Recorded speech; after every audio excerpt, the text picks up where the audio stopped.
ഇന്ന് ചെയ്യുന്നത് മത്തനില വെച്ചിട്ടുള്ള നല്ല ടേസ്റ്റി ആയിട്ടുള്ള ഒരു കറിയാണ്. ഇത്രയും ടേസ്റ്റി ആയിട്ടുള്ള മത്തനില കൊണ്ടുള്ള ഒരു കറി നിങ്ങൾ കഴിച്ചിട്ടുണ്ടാവില്ല. അത്രയ്ക്ക് നല്ല ടേസ്റ്റാണ്. സാധാരണ നമ്മൾ മത്തൻ്റെ ഇല വെച്ച് തോരനൊക്കെയല്ലേ ഉണ്ടാക്കാറുള്ളത്. തോരൻ്റെ ടേസ്റ്റും ഇതിൻ്റെ ടേസ്റ്റും തമ്മിൽ വളരെയധികം വ്യത്യാസമാണ്. അത്രയ്ക്ക് നല്ല ടേസ്റ്റി ആയിട്ടുള്ള ഒരു കറിയാണ്. മത്തൻ്റെ ഇല കറി വെക്കുമ്പോൾ മത്തനില വൃത്തിയാക്കുന്നതിൽ കുറച്ച് ശ്രദ്ധിക്കണം. നമ്മൾ മുരിങ്ങക്കോലൊക്കെ വൃത്തിയാക്കുമ്പോൾ അതിൻ്റെ തൊലി പൊളിക്കുകയില്ലേ, അതുപോലെ ഈ മത്തൻ്റെ ഇലയിലെയും ഈ തണ്ടിലെയൊക്കെ മാക്സിമം തൊലി പൊളിച്ച് കളയണം. അങ്ങനെ ചെയ്തിട്ടുണ്ടെങ്കിൽ നല്ലൊരു ടേസ്റ്റ് കിട്ടും. വലിയ തണ്ടിലെയും ചെറിയ തണ്ടിലെയൊക്കെ തൊലി പൊളിക്കാതെ കറി വെക്കുകയാണെങ്കിൽ ഒരു മണവും ഒരു ടേസ്റ്റിനൊരു കുറവും വരും. തൊലിയൊക്കെ പൊളിച്ചതിന് ശേഷം നന്നായിട്ടൊന്ന് കഴുകിയെടുക്കാം. അതിനുശേഷം ഇതുപോലെ ഒന്ന് അരിഞ്ഞെടുക്കാം. കുറച്ച് വലിപ്പം കൂടിയാലും കുഴപ്പമൊന്നുമില്ല. ഇങ്ങനെ ഒരു കറി വെക്കുമ്പോൾ ഇതിൻ്റെ മൂത്ത തണ്ട് പോലും എടുക്കാം. അതിന് ശേഷം അത് മുരിങ്ങക്കോലൊക്കെ കഴിക്കുന്നത് പോലെ കഴിക്കും. ഞാനിവിടെ ഇളം തണ്ട് മാത്രമേ എടുത്തിട്ടുള്ളൂ. ഇവിടെ ഒരു പാത്രത്തിലേക്ക് റിഫൈൻഡ് ഓയിൽ ഒഴിച്ചു കൊടുത്തിട്ടുണ്ട്. അതിലേക്ക് കടുക്, ഉലുവ, പെരിഞ്ചീരകം, ജീരകം, കരിഞ്ചീരകം ഇത്രയും കാര്യങ്ങളാണ് ചേർത്ത് കൊടുത്തിരിക്കുന്നത്. നോർത്ത് ഇന്ത്യയിലൊക്കെ പാഞ്ച് ഫോട്ടോ എന്നും പറഞ്ഞതുപോലെ കടുക് പൊട്ടിക്കാൻ വേണ്ടിയിട്ട് കിട്ടാറുണ്ട്. 5 തരം സാധനങ്ങളാണ് ഇതിലേക്ക് ചേർത്തിരിക്കുന്നത്. ഇതൊക്കെ പൊട്ടി വരുമ്പോൾ ഇതിലേക്ക് കുറച്ച് വറ്റൽമുളകും കൂടെ ചേർക്കാം. ഇത് കുറച്ച് വെളുത്തുള്ളിയാണ്. വെളുത്തുള്ളിയും വറ്റൽമുളകും ഒക്കെ ഒന്ന് മൂത്ത് വരണം. ഈ സമയത്ത് ഇതിലേക്ക് ഒരു സവോളയുടെ പകുതി ചെറുതായിട്ട് മുറിച്ചതും കുറച്ച് പച്ചമുളകും കൂടെ ചേർത്ത് കൊടുക്കുന്നുണ്ട്. ഇതൊന്ന് നന്നായിട്ട് വഴറ്റിയെടുക്കാം. സവോളയും വെളുത്തുള്ളിയൊക്കെ ഒന്ന് കളറ് മാറുന്നത് വരെ വഴന്നു വന്നിട്ടുണ്ടെങ്കിൽ മാത്രമേ ഈ കറിക്ക് അതിൻ്റെ ആ കറക്റ്റ് ടേസ്റ്റ് കിട്ടുകയുള്ളൂ. കുറച്ച് ഉപ്പും കൂടെ ഈ സമയത്ത് ചേർത്ത് കൊടുക്കുന്നുണ്ട്.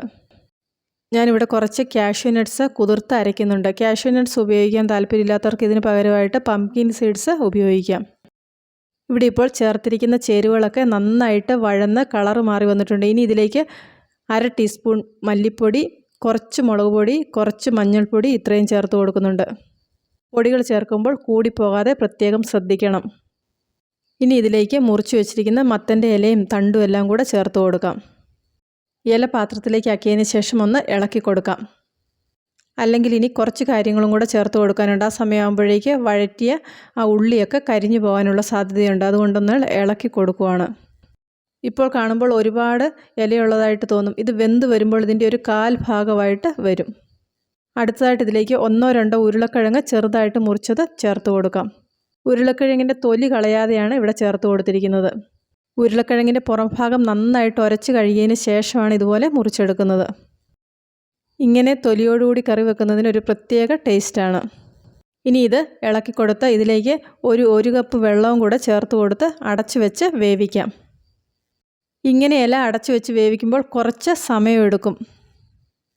ഒരു പ്രഷർ കുക്കറിൽ 1 വിസിൽ വരുന്നത് വരെ വേവിക്കുകയാണെങ്കിൽ പെട്ടെന്ന് വെന്ത് കിട്ടും. പ്രഷർ കുക്കറിൽ വേവിക്കുകയാണെങ്കിൽ വിസിൽ വരുമ്പോൾ തീ ഓഫ് ചെയ്ത് കൊടുക്കാം. അതിനുശേഷം ഇതിലെ പ്രഷർ മാറുന്നത് വരെ ഒന്ന് വെയിറ്റ് ചെയ്യാം. ആ സമയമാകുമ്പോഴേക്ക് ചേരുവകളൊക്കെ നന്നായിട്ട് വെന്ത് കിട്ടും. ഇതുപോലെ അടച്ചു വെക്കുന്ന സമയത്ത് വെന്തില്ലെന്നുണ്ടെങ്കിൽ കുറച്ച് വെള്ളവും കൂടി ഒഴിച്ച് വീണ്ടും വേവിച്ചെടുക്കണം. ഉരുളക്കിഴങ്ങ് ഇതുപോലെ ഒന്ന് മുറിച്ച് നോക്കാം. ആ സമയത്ത് നമുക്കിതെല്ലാം വെന്തെന്ന് മനസ്സിലാക്കാം. ഇനി ഇതിലേക്ക് അരച്ച് വെച്ചിരിക്കുന്ന കാഷ്യൂ നട്ട്സ് ചേർത്ത് കൊടുക്കാം. ഇത് ചേർത്തില്ലെങ്കിൽ പോലും ഈ കറിക്ക് നല്ലൊരു ടേസ്റ്റാണ്. ഇതിനി ചാറ് പോലെ കൂട്ടേണ്ടവർക്ക് അങ്ങനെ കൂട്ടാം. കുറച്ച് വറ്റിച്ചെടുക്കേണ്ടവർക്ക് ആ ഒരു രീതിയിൽ കൂട്ടാം. ഈ ഒരു കറി കുറച്ച് ചാറോട് കൂടിയോ കുറച്ച് കുറുകിയിട്ടോ നമുക്ക് കഴിക്കാം. ഇനി ഇതിലേക്ക് ഉപ്പ് ആവശ്യമാണെങ്കിൽ ഈ സമയത്ത് ആവശ്യത്തിനുള്ള ഉപ്പും കൂടെ ചേർത്ത് കൊടുക്കാം. ഈ ഒരു കറി ഉണ്ടെങ്കിൽ നമുക്ക് വേറെ കറിയൊന്നും ഇല്ലെങ്കിൽ പോലും നമുക്ക് ചോറ് കഴിക്കാൻ പറ്റും.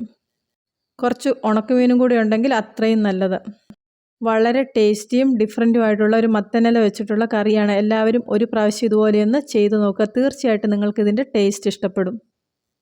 പുതിയൊരു വീഡിയോയുമായിട്ട് വീണ്ടും കാണാം.